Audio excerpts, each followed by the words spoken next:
என்னோட ரிலீஜன் நான் சேஞ்ச் பண்ணிக்கிட்டேன் அவங்களுக்காக.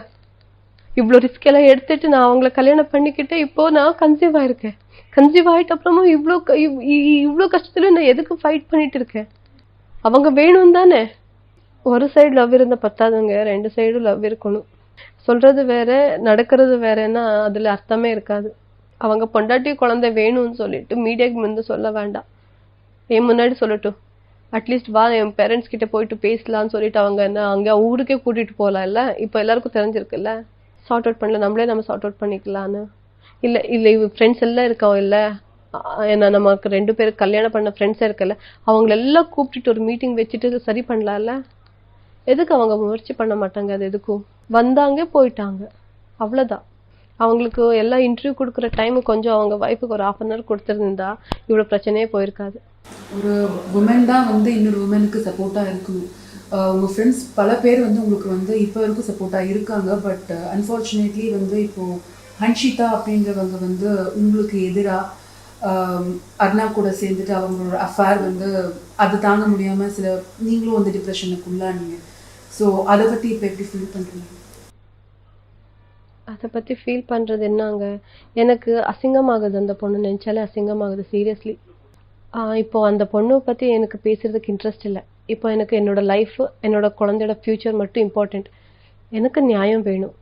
அவள் என்ன தப்பு பண்ணியிருக்காளோ என்னன்னா அது கடவுள் பார்த்துப்பாங்க. இப்போ எல்லாருக்கும் தெரியும் யார் என்னெல்லாம் பண்ணிட்டு இருக்காங்கன்னு, நீங்களே பார்த்துட்டு இருக்கீங்கல்ல, அது கடவுள் பார்த்துப்பாங்க. அப்புறம் இப்போ அதை பற்றியெல்லாம் யோசிக்கிறதுக்கு எனக்கு டைமும் இல்லை. இப்போ என்னோட ஃபேமிலி சரியாகணும், அவ்வளோதான். எனக்கு என்னோட ஃபேமிலி வேணும், என்னோட ஃபேமிலி நான் ஹாப்பியாக இருக்கணும், அவ்வளோதான். இப்போ இந்த 5 years ஆஃப் மேரேஜ் லைஃப் நீங்கள் அண்ணாவோட இருந்திருக்கீங்க இல்லையா? ஸோ இப்போ தான் வந்து அண்ணாவுக்கிட்ட இந்த மாதிரி ஒரு டெண்டன்சி பார்க்குறேன்ற மாதிரி சொல்கிறாரு. இதுக்கு முன்னாடி இந்த மாதிரி சுச்சுவேஷன் இருந்தீங்க இல்லையா? அவர் வந்து ஒரு ப்ளே பாய் அப்படின்ற மாதிரி சித்தரிக்கப்படுறாரு இல்லையா? அதை பற்றி அவரை பற்றி நான் முன்னாடி கொஞ்சம் தெரியும். ஆனால் எப்போ நம்ம 2 பேரும் நம்ம 2 பேரும் ரிலேஷன்ஷிப் ஸ்டார்ட் ஆயிடுச்சோ அப்போலேருந்து அவங்க எனக்கு ட்ரூவாக தான் இருந்தாங்க. ரொம்ப லவ் பண்ணிட்டு இருந்தாங்க, ரொம்ப கேர் பண்ணிட்டு இருந்தாங்க. நான் வர்றதுக்கு முன்னாடி அவங்க லைஃப்பில் ஒரு பொண்ணு இருந்தால் அது எனக்கு நல்லாவே தெரியும். அதுக்கப்புறமா நான் அவங்க லைஃபுக்கு போயிட்ட அப்புறமா நம்ம 2 பேரும் ரிலேஷன்ஷிப் நம்ம 2 பேரும் லவ், அவங்க என்கிட்ட ட்ரூவாக இருந்தாங்கன்னு நினச்சிட்டு இருந்தேன். ரொம்ப கேர் பண்ணிட்டு இருந்தாங்க. இப்போதான் எல்லாம் தெரியுது. ஒருத்தர் சொல்லிட்டு இருக்கும்போதே நான் இந்த மாதிரி ஒரு பையன் கூட நான் வாழ்க்கையை நடத்திட்டு இருந்தேன். நான் ஷாக்கிங்காக இருக்கு. ஒரு சைடு ஒரு நியூஸ் கேட்கும் போது எனக்கு ஷாக்கிங்காக இருக்கு.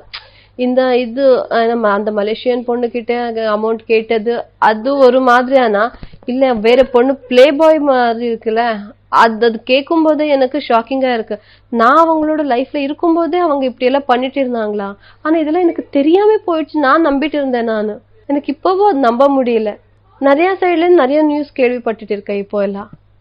ஆனா அவங்க எனக்கு காட்டின அன்பு, அந்த லவ், கேர் எல்லாம் நினைக்கும் போது அப்போ எந்த இதுல அவங்க என்ன அவ்வளோ எல்லாம் லவ் பண்ணாங்க அந்த மாதிரி எல்லாம் இருந்தா எனக்கு அது டைஜஸ்ட் பண்ணவே முடியல. இப்போ இது வந்து மீடியா சைட்லையும் சரி, பப்ளிக் சைட்லையும் சரி ஒரு கம்யூனல் இஷ்யூவாக பார்க்கப்படுது. பட் பல பேருக்கு வந்து இது கம்யூனல் இஷ்யூ கிடையாது. இது வந்து அணு சைட்லேருந்து நிறைய வந்து ப்ராப்ளம்ஸ் இதுக்கு அப்படிங்கிறது வந்து திட்டவட்டமாக தெரியுது. ஸோ இது ஏன் இப்படி வந்து ஒரு பொலிட்டிக்கலாக ஒரு கம்யூனலாக இந்த மாதிரி வந்து ஒரு இஷ்யூவாக ரைஸ் ஆகுதுன்னு நீங்கள் நினைக்கிறீங்க? நான் என்னோட கஷ்டம் சொல்லும்போது நான் அந்த இன்டென்ஷன்லேயே சொல்லலை மேம்.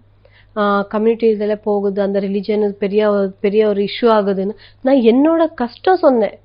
எனக்கு ஆனால் அநியாயம் சொன்னேன், அவ்வளோதான்.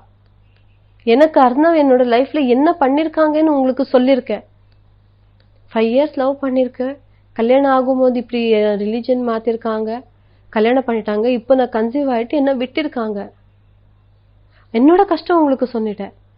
அதுக்காக இந்த தர்மம் வச்சுக்கிட்டு நான் ஒரு பெரிய சீன் கிரியேட் பண்ணணும் அந்த மாதிரி எதுவுமே இல்லை. என்னோட ப்ராப்ளம் நான் மக்கள்கிட்ட சொல்லியிருக்கேன். இந்த மாதிரி எனக்கு அநியாயம் நடத்திருக்கு, எனக்கு நியாயம் வேணும்னு கேட்டிருக்கேன், அவ்வளோதான்.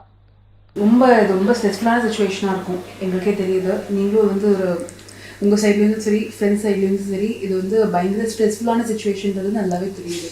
ஸோ டாக்டர்ஸ் என்ன சொல்கிறாங்க, என்ன மாதிரியான இது வந்து உங்களை வந்து பண்ண சொல்லி சொல்கிறாங்க, மென்டலி ஃபிசிக்கலி என்ன மாதிரியான உங்களுக்கு மெடிசன் சப்போர்ட் கொடுக்கப்படுறது சொல்லுங்கள்.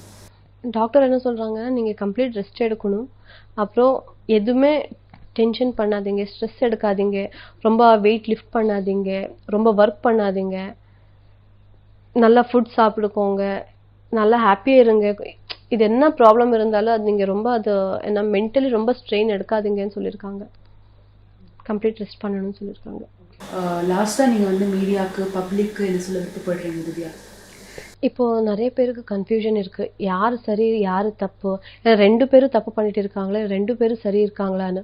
இன்னும் கொஞ்ச நாள்லேயே உங்களுக்கே தெரிஞ்சிடும் யார் எந்த சைடு உண்மை இருக்குது, யார் பொய் சொல்லிட்டு இருக்காங்கன்னு. ஏன்னா இது நான் சொல்கிறது அவங்க சொல்கிறது இல்லை, இதில் போலீஸே என்கொயரி பண்ணுறாங்க, எதில் உண்மை இருக்குது எது பொய் இருக்குன்னு. எல்லா டாக்குமெண்ட்ஸ் எல்லாம் அவங்க கரெக்டாக பார்த்துட்டு செக் பண்ணுவாங்கல்ல, அதில் நம்ம ஏமாற்ற முடியாது, எதுவுமே பண்ண முடியாது. என்னோட டாக்டர் அது கொடுத்த ரிப்போர்ட்டே இருக்குது, அதிலே தான் எல்லாம் உண்மையாக தெரிஞ்சிடும். இன்னொன்று அது இன்னும் கொஞ்ச நாள்ல எல்லாரும் உங்களுக்கே தெரிஞ்சிடும். அப்போது நீங்களே புரிஞ்சுப்பீங்க, ஆமாம் இவங்க சரி, இத்தனை நாள் இவங்க தப்புன்னு நினச்சிட்டு இருந்தாலும் நீங்களே புரிஞ்சுப்பீங்க. இன்னொன்று என்ன சொல்லணும்னா, நான் தமிழ்நாடு சிஎம் சார் ரொம்ப தேங்க்ஸ் சொல்கிறேன். அவங்களுக்கு மனைவி செஞ்சதுனால தான் எனக்கு இப்போது தமிழ்நாடு விமென் கமிஷனர்லேருந்து எனக்கு ஹெல்ப்புக்கு வந்திருக்காங்க. அப்படியே கர்நாடகா விமென் கமிஷன்லேருந்து தமிழ்நாடு விமென் கமிஷனுக்கு சொல்லியிருக்காங்க, நம்ம பொண்ணுக்கு ஏதோ கஷ்டப்பட்டுட்டு இருக்காங்க, கொஞ்சம் பார்த்து பண்ணுங்க, என்ன ப்ராப்ளம் இருக்குன்னு செக் பண்ணுங்க சொல்லியிருக்காங்க. அவங்க எனக்காக வந்திருக்காங்க, எல்லா எனக்காக வந்திருக்காங்கன்னு சொல்லிட்டு நான் சரின்னு அவங்க சொல்லலை, பார்த்துருக்காங்க எது கரெக்டாக இருக்குது என்ன தப்பு இருக்குன்னு எல்லாம் அவங்க என்கொயரி பண்ணிட்டே என்கிட்ட பேசியிருக்காங்க. எனக்கு உங்ககிட்ட நியாயம் இருக்குது, நான் உங்களுக்கு சப்போர்ட் பண்ணியிருக்கேன்னு சொல்லியிருக்காங்க. அதுக்கு ரொம்ப தேங்க்யூ சொல்கிறேன்.